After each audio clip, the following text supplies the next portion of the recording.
so Hertha's even roped our honorary knight into helping with this little venture. Now that I'm finally free to relax, it's time to start doing just that. Can't wait to see your skills in action. Give me something that goes well with casual conversation, but still packs a punch. Of course they don't clash. A drink that packs a punch means you have to drink it slowly. And if you want to chat, then it has to go down smooth. So, something with a sweet aftertaste. A conversational connoisseur requires the perfect balance. The most suitable choice on this menu would be the Thorny Lake. It's a drink with a real kick that you can find in almost every bar. It's not enough to know the recipe, though. The key is in the mixing. Some bartenders choose to stick to the tried and tested basics, while others like to add their own personal flair. That's the spirit. Now, show me what you've got.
Grandmaster, I hereby present you with this Thorny Lake for your enjoyment and assessment.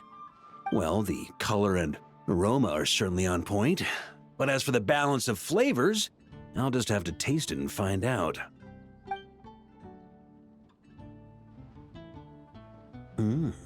Not bad. You haven't overdone or skimped on any single ingredient. Though, unfortunately, it's a little too, polite for my tastes. Perhaps I should have said modest. You followed the formula to a T, but if anything, you've played it a little too safe. Were you worried that deviating just a little might disappoint me? Hey, we fought side by side and dealt with things that even gods were loath to meddle with. Ours is a friendship forged in the margins between life and death. That said, if you ask me, you can ditch the nerves and work your mixologist magic. I'm looking for something that shocks the senses. Mull it over, there's no rush. We can chat while you think. Who knows? You might just find some inspiration to mix in with your magic.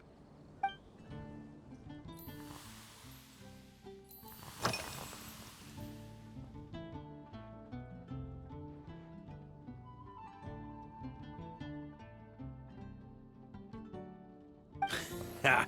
I like your style. Speaking of this garden, it brings back memories of something that happened many years ago.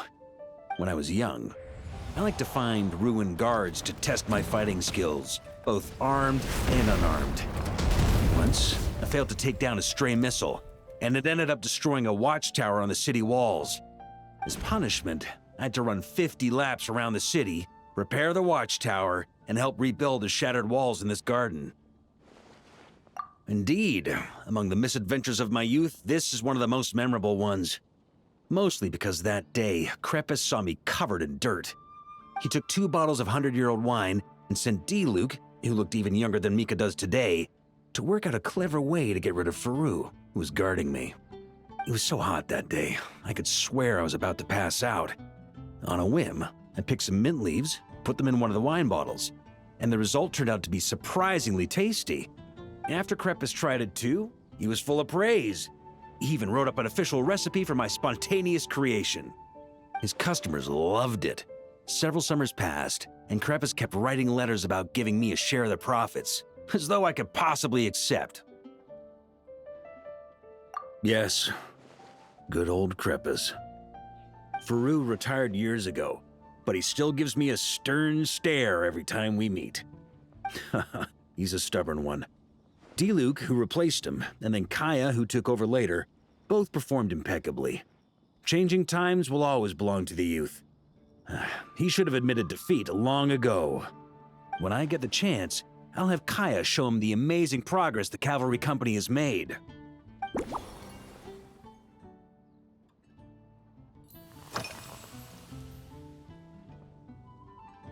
It's a treasured place that the Knights of Favonius have maintained for years, so it makes sense that it's become the go-to location for organizing such things. I heard that while the expedition was underway, you were a great help in giving those left behind the opportunity to put their energy to good use. Sometimes, I look through the photos I've been given from those events, though unfortunately, there aren't enough to include everybody. My conclusion is that Mondstadt needs to do more to popularize the camera.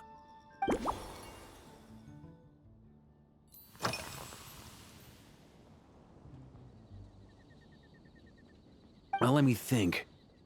I guess you could say it lacks impact.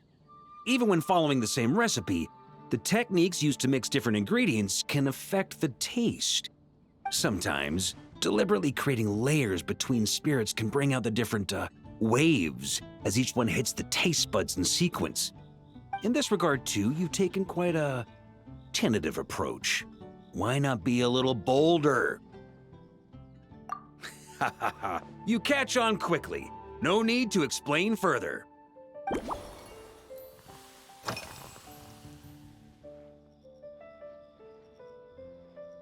Pretty awesome, huh? It's like a hammerhead that you can fill with wine when you're not using it to pound in nails. It was a gift. Hoffman came up with the idea, Charles supplied the design, Wagner helped cast it. And about 10 or so knights chipped in to pay for the materials. They've been waiting to have a good drink with me, and this is my crucial weapon to aid me in a fair duel with them all. I'm the Grand Master, after all. I've been drinking a lot longer than them. I've practiced more assiduously, and I have a bit more meat to absorb the blows. So it's only fair to my subordinates that I drink a teensy bit more per round. Wouldn't you agree? Of course, some of them have been training as long as I have, and those ones won't be getting any special treatment. Take Hazelnut 3 and Hazelnut 5, for example. Both were skilled warriors who helped me deal with Eric back in the day. Nowadays, I have them helping Jean with miscellaneous duties. At today's after-work cooldown, they insisted on trying to keep pace. In the end, they lost our game of darts and ended up passed out on the floor. I've already told Jean that I won't be approving their leave request for tomorrow, no matter what.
If I were in charge of organizing events, well, I suppose everyone would revolve around fine wine, or at the very least, there would be some sort of tasting involved.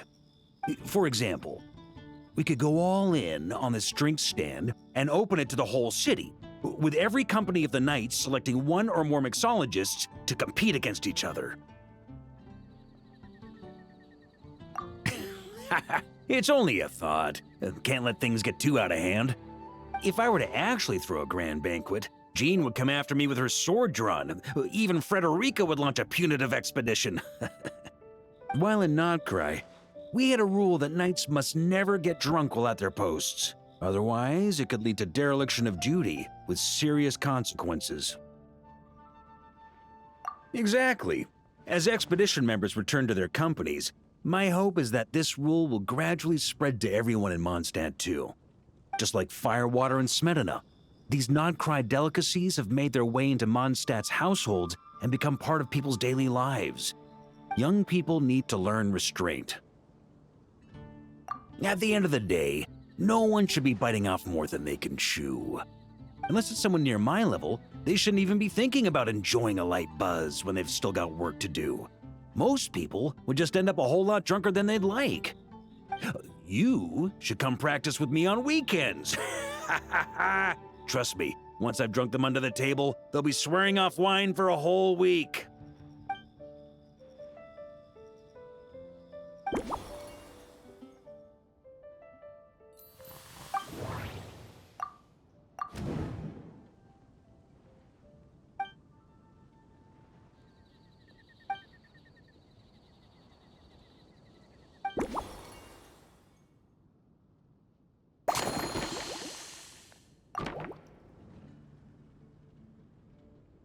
Huh?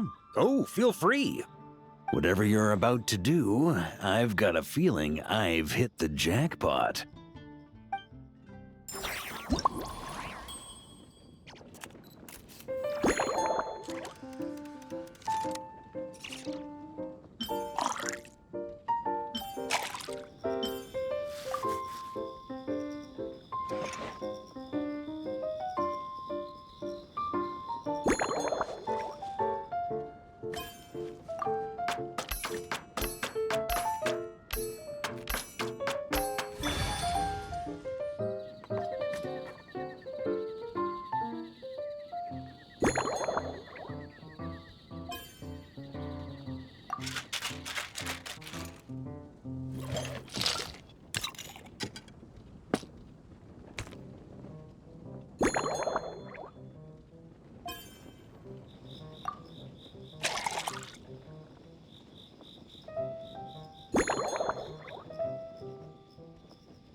Here you go, Grandmaster. A cocktail just for you.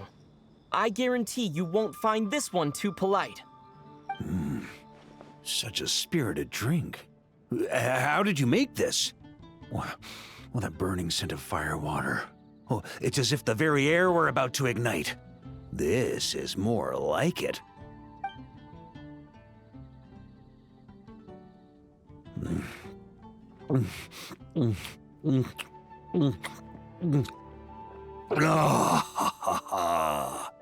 Perfection. It's clear that once you let go of your inhibitions, your talents really shine through. That first hint of mint is like a cooling feint that masks the firewater underneath. By the time the sweetness dissipates, the firewater has already slipped in behind your guard, ready to deliver a powerful strike of intense flavor. Oh, it's exactly the impact I was hoping for. That's the most ingenious part. Firewater's greatest flaw is a lack of aftertaste, but the Smedina perfectly maintains the flavor at the peak of its intensity. It's hard to imagine something this good was created by a mixologist who doesn't even drink firewater. I think it has the potential to become a firm favorite in Mondstadt and Nodcry. Iron Wolf. Oh, perfect. It's elegant, yet wild. Only you could come up with such a fitting name. Oh, I have an idea. Why don't we name our Knights of Favonius' drink stand after you? Let's call it the Honorary Knights Cocktail Shack. No time to waste. I'll go have a word with Glenfiddich right away.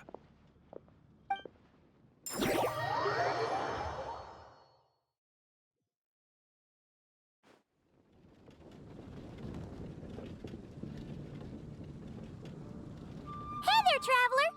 All wrapped up for the day? Paimon hears you did a great job holding down the fort while she was out delivering drinks with Glenfiddich. Whatever the reason, the honorary knight is clearly one of the most talented mixologists in Mondstadt. Considering how short a time he's been doing this, I believe that someday he has the potential to give the legendary bartender at the Cat's Tail a run for her money. I fully support your decision, Grandmaster. The honorary knight has really put in the hard yards. The drink stand will remain open for a little while longer to provide a proper welcome to our returning expedition members.